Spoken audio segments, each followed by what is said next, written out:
Hi there! Community outrage and the ongoing spending freeze notwithstanding, Mika has just announced that the next limited character will be Nikketa.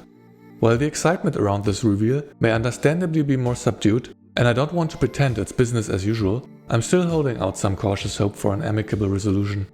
So while we wait to see how things unfold, I wanted to offer my character review for those of us who still enjoy the game, free to play or otherwise. In this video, I'll provide a detailed breakdown of Nikketa's skill kit, rotations, investment breakpoints and optimal build. I'll be going over scene gameplay footage from Snows and Saya and reference information from ReTempest. Links to their respective content can be found in the description below. Without further ado, let's get to it. Nikketa starts the battle by using her S1 to summon her dog Coolidge. The skill deals 80% of her attack as physical damage in a 2-tile AoE around the selected tile, and simultaneously summons, or, if already on the field, relocates her partner to the location. Before she executes the skill, her passive activates and grants her 1 stack of Clue. Clue stacks up to 5 times before her V3 upgrade and provides 5% bonus damage to out of turn attacks per stack. Note that Clue, like Tululu's Light Spike, is a permanent buff which lasts until the end of battle and cannot be dispelled. At max stacks, she gains 25% bonus out of turn damage, or 50% at V3 and above, at which point Clue can stack up to 10 times. After the damage is dealt, Nikketa gains 1 Confectance point and she applies Guild to targets in range. Guild increases hydro damage taken from Nikketa and her partner by 5%, which is doubled at V4. The actual effect of the debuff is of little interest. As you'll see in a moment, its main purpose lies elsewhere. As the boss attacks Sabrina, Coolidge makes a counterattack for 80% of its attack, dealing hydro damage. These counters can occur once per round before Nikketa's V3 upgrade, or twice thereafter, and retaliate against an enemy within a 3-tile range of Coolidge. Note that Nikketa's passive also activates before Coolidge initiates its counter, granting both of them 2 stacks of Clue. This time they gain an additional stack because the attack exploits an elemental weakness. Then, Coolidge's counter triggers Nikketa's ultimate, which also deals hydro damage, thereby granting the final 2 stacks of Clue. With this, Clue is max within the first round before Nikketa deals her first instance of out of turn damage. Her ultimate deals 130% of her attack as hydro damage and consumes her Confectance index for bonus damage, 5% per point. Currently, she has 4 Confectance points, so the ultimate benefits from a 20% damage boost plus 25% from the Clue stacks, adding up to a total bonus of 45%. Now we return to the Guild debuff, which she applied just before via her S1. If the target is affected by Guild, Nikketa will perform a secondary instance of her ultimate, after which Guild is consumed. Pay close attention. As you can see, the damage triggers a secondary time with the same damage bonuses as a primary attack. Therefore, the debuff and her Confectance index are consumed only after both attacks have concluded. This double attack can occur whether Nikketa uses her ultimate regularly during her own turn or as a counterattack, so long as the target is debuffed by Guild. After Nikketa's attack concludes, she gains 1 Confectance point. This is due to her first fixed key, which restores 1 point after a single target attack, irrespective of whether it was an active or out of turn attack. Since she needs to restore Confectance points as quickly as possible between her ultimates, you always want this key equipped. That said, Springfield uses her S2 to apply shared telepathy to Nikketa on the next turn. Tululu is still the priority target due to her dependence on the buff for her triple action, but Nikketa is quite Confectance point hungry herself. At V0, she won't burn through the stacks as quickly as Tululu though, since only active hydro damage dealing attacks trigger shared telepathy. At 1 Confectance point, Nikketa uses her S2. This is a single target attack dealing 80% of her attack as hydro damage, which, like her S1, applies Guild to the target. Additionally, the skill restores 2 Confectance points and grants extra command at V0 or extra action starting from V1. If you are unaware of the distinction between the two, extra command essentially allows the use of a second skill within the same turn, but without movement or advancing any cooldowns or buff durations. An extra action is a completely independent turn within the same round, which is what Tululu does 3 times with Springfield's help. There are pros and cons to either variant, which will hopefully become clear by the end of this guide. As the skill concludes, she recharges 2 more Confectance points. Her S2 activated its effect already, but because this was a single target attack, her first fixed key grants 1 more Confectance point, and due to it being an active instance of hydro damage, shared telepathy consumes a stack as well. Now you've seen her methods of recharging her index. Make sure to memorize this, it will be on the test later. Now at 5 confectance points, she uses her ultimate. When actively used during her own turn, the ultimate costs 3 confectance points to activate, or 1 less if she is at least V2. This cost doesn't apply when the ultimate is activated via Coolidge's counter. Note that the confectance point cost is incurred before the ultimate activates, meaning that these points do not count towards the consumption for the damage bonus. Therefore, only 2 points are left for a 10% damage boost. Keep in mind that the bonus from Clue also only applies to out of turn damage. Since the boss was affected by Guild, which was just applied via her S2, she again sends off her ultimate twice, though it's hard to see here due to the visual overlap of the numbers. Guild is consumed afterwards. Her confectance index is emptied, but let's see if you were paying attention. How many confectance points will she have after the action concludes? 2 indeed. 1 from her fixed key and 1 from shared telepathy, since her ultimate is an active single target hydro damage dealing attack. Then, the boss's attack triggers a counter from Coolidge, which prompts another out of turn instance of Nikketa's ultimate. This time, there's no guild debuff on the boss, since she just consumed it during her own turn. Therefore, her ultimate hits only once and consumes her confectance index once more. How many confectance points will she have after this attack concludes? I hope you were saying 1. Since this was an out of turn attack, shared telepathy does not activate. On round 3, Nikketa is at 1 confectance point and has 1 turn cooldown on her S2. Therefore, her only option is to use her S1 again, even though Coolidge is already present. This is the downside of gaining only extra command via her S2. When it changes to an extra action, she advances the single turn cooldown of her S2, making it available every round. At V0, you're rotating between her S1 and the S2 plus ultimate combo. As before, the skill restores 1 confectance point and applies guild to the boss. Since it is an AoE attack, it doesn't restore additional confectance points via her fixed key, nor does it activate shared telepathy due to it dealing physical damage. Then, on the boss's turn, Coolidge makes a counter attack, which in turn triggers the follow-up ultimate attack from Nikketa. At 2 confectance points, she gains 10% bonus damage, alongside the 25% from Clue, which applies to both instances of damage, after which guild is consumed from the target. She ends the round with 1 confectance point because her fixed key restored 1 point after her out of turn single target attack. On round 4, you can see the upside of extra command for stages like Gunsmoke, where you often benefit from buff stacking mechanics. If the durations of the buffs aren't tied to the round number, they will fall off quickly on someone like Tollo, who doesn't have any of the crit damage stacks here. On the other hand, Nikketa has a total of 8 stacks by now, providing her with 80% bonus crit damage, reaching 100% on the next round. That said, her V0 rotation proceeds as I've just mentioned. She starts a battle with her S1 to summon Coolidge. Her skills always apply guild, which means that the next ultimate will hit twice, which happens as an out of turn attack whenever her S1 is used, assuming the enemy attacks within the dog's range. When her S2 is available, she restores 3 confectance points, or 4 if you have a V1 Springfield, enabling the use of her ultimate immediately after. This consumes guild for a double ultimate attack. Without guild on the target, she will do her ultimate follow-up attack once to retaliate. Therefore, her ultimate damage is dealt twice on odd numbered rounds and thrice on even numbered rounds. The damage bonus for Nikketa's out of turn attacks is higher, meaning the DPS loss of odd numbered rounds is slightly attenuated as compared to the rounds in which she gets an additional ultimate attack in. Having said that, the ideal situation has the enemy counter-attack against Nikketa's S2, which in turn makes Nikketa follow up with an ultimate before she actively gets to use it. That way, guild is consumed by the out-of-turn ultimate rather than its manual use. Thus, you're maximizing both the number of ultimates and the out-of-turn attacks. This type of back and forth within Nikketa's turn does have a caveat though. Here on round 6, Nikketa uses her S2 as usual with 1 confectance point. This restores 2 confectance points via the skill. But then the boss retaliates. This immediately triggers the counterattack from Coolidge, which in turn activates the follow-up ultimate from Nikketa. Thus, she was drained of her confectance index right before her extra command kicks in.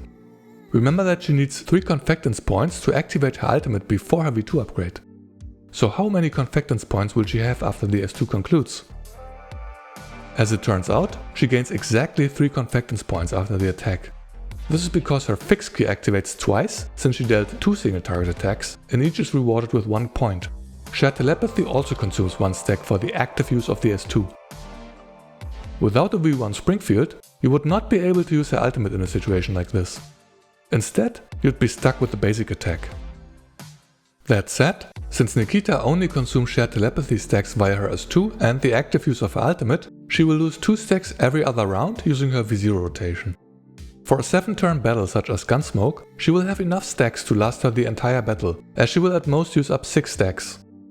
Nevertheless, she is still a priority for the S2 right after Tolo in order to maintain overflowing care for the hydro damage bonus. Looking at the damage overview, you can see that a V0 Nikketa pulls her own weight in Gunsmoke. She's not too far behind the damage of a V5 Tolo when the stage mechanics are in her favor. Keep in mind that she benefited from up to 100% bonus crit damage against the Berserker, so the gap in DPS will be more pronounced for other stages. We will have a look at some damage calculations for her upgrades in just a bit, but first let us explore her V6 performance. With respect to her gameplay, her V1 upgrade provides the most notable change. As previously discussed, the S2 now grants extra action instead of extra command, which means the skill is available every round and is used as the opener no matter which skill you choose next. Thus, on turn 1, she opens with her S2 to restore Confectance points, to gain clue stacks, and for a bit of extra damage. Then, she follows up with her S1 to summon Coolidge. Both skills applied guild to the target, and she ends the turn with the full Confectance index. Next, on the boss's turn, its attack triggers as usual a counter from Coolidge and a follow-up double ultimate from Nikketa. However, due to her V6 upgrade, the guild debuff is no longer consumed with this attack. Therefore, whenever her ultimate is triggered, whether actively by herself or indirectly by Coolidge, she will always double tap the target. Better yet, as the boss makes its second attack, another counter and follow-up goes off. This is due to her V3 upgrade, which doubles the limit of clue stacks and the number of counter attacks from Coolidge. With her V3 and V6 upgrade, she gets off 4 ultimates on the first round and 6 in all subsequent rounds, assuming the target with guild makes at least 2 attacks. Of course, this barrage of attacks also ensures that she quickly maxes out the doubled limit of clue stacks. On the second round, you can see that the S2 is available again due to the extra action from before. Starting with her V1, you only use the S1 once at the start of battle to summon Coolidge, rather than alternating between her S1 and the S2 plus ultimate combo. From the second turn onwards, you simply use the S2 to recharge Confectance points and then follow up with the ultimate that no longer consumes guild. As a side note, the ultimate's Confectance point cost is lowered by a point due to her V2 upgrade, which slightly relaxes her otherwise quite strict Confectance point management. In this fight, the V6 Nikketa dealt about twice as much damage as Tolo.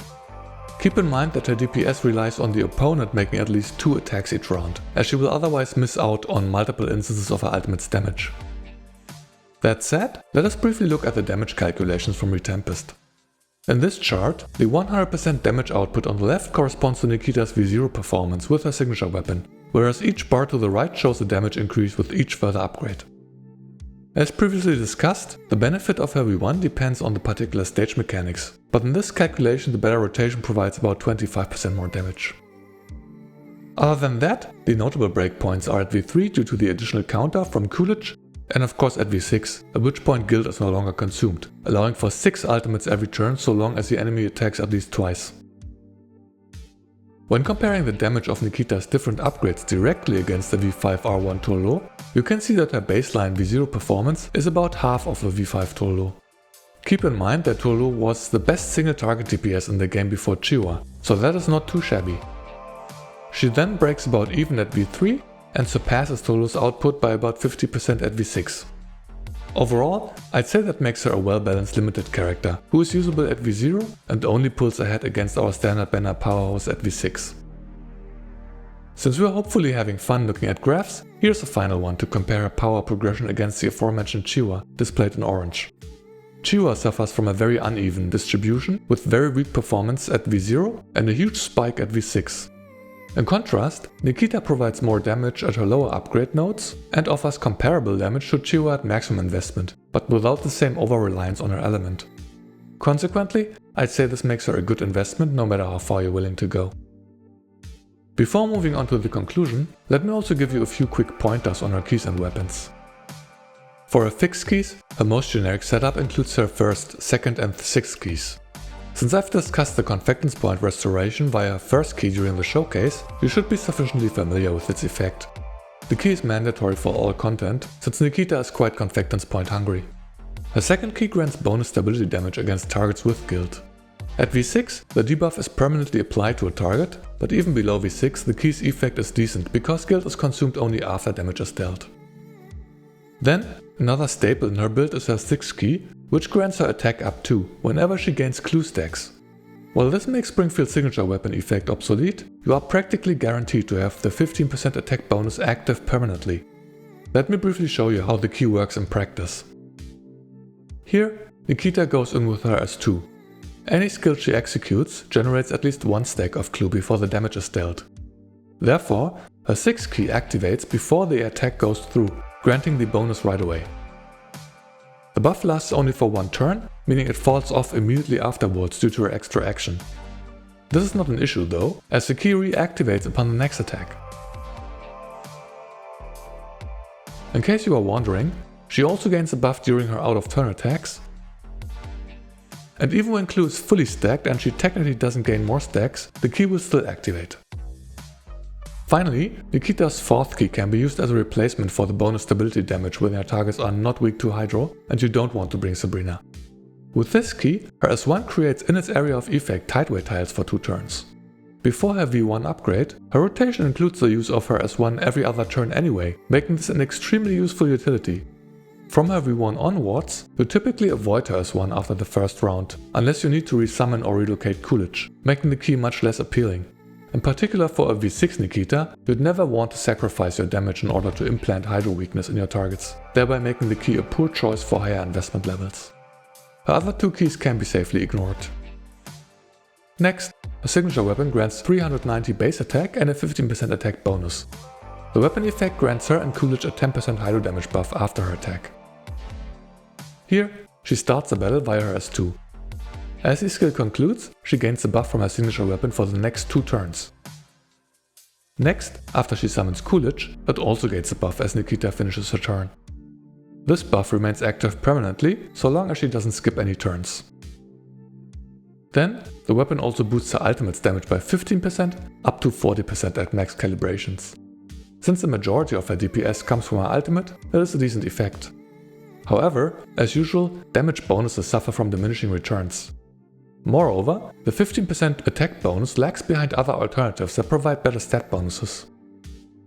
One such option is the Samosek, which at baseline provides only 10% elemental damage via its effect, but competes in damage with Nikketa's signature weapon due to the 25% additional crit damage. In particular at Nikketa's higher upgrade levels, crit damage will outperform raw damage bonuses, since her fortifications include more damage bonuses that dilute the effect from the signature weapon. That said, her best in slot option is Macchiato's signature weapon, Bittersweet Caramel. The weapon effect is mostly irrelevant since the damage bonus for the next active attack would only ever apply to one of her skills, but the weapon comes again with 25% crit damage and a trait that lets her ignore at least 10% of the target's defense. Nikketa's signature weapon only manages to catch up at high calibrations, which given current circumstances is likely not something anyone should consider. In summary, Nikketa is a great addition to the Hydro roster, offering decent DPS at low investment. She doesn't require a signature weapon, and at V0, her average output can be expected to be somewhere around half of a fully upgraded Tololo. With the stage mechanics in her favor, as demonstrated here against the Berserker, she manages to reach about 75% of Tololo's DPS.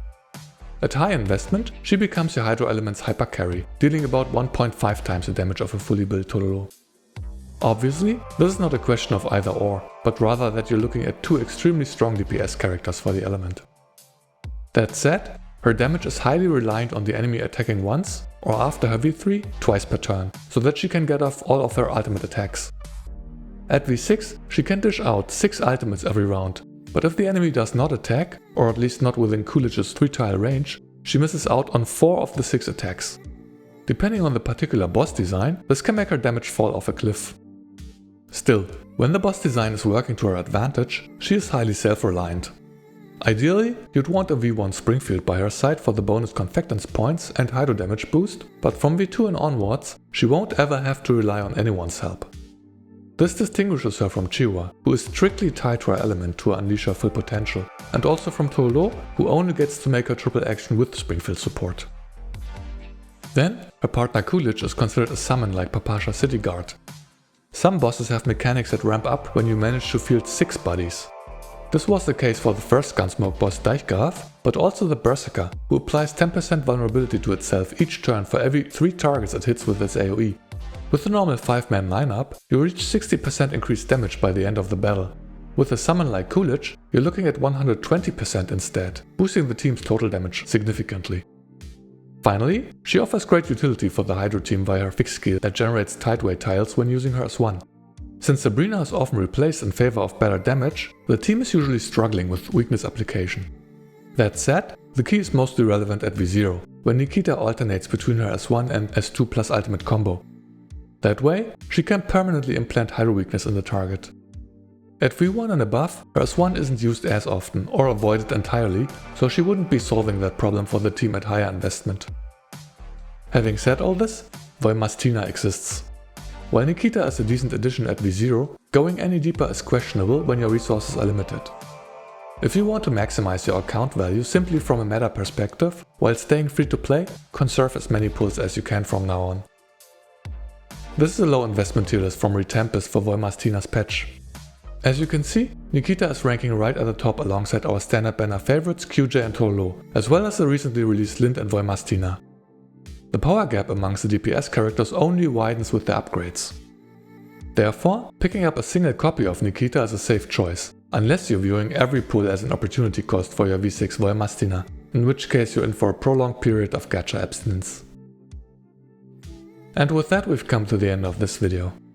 I hope you found this review helpful, and regardless of where you stand with the ongoing drama, I hope there's no hard feelings toward those who still wish to continue playing the game, free to play or otherwise.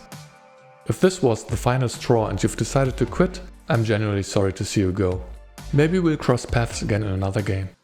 I've got my eye on a few upcoming titles, but for now, there's nothing else I want to cover. Let me know in the comments if you're still planning to stick around, with or without spending, and what your pulling plans are for Nikketa. In any case, thank you so much for watching. See you next time.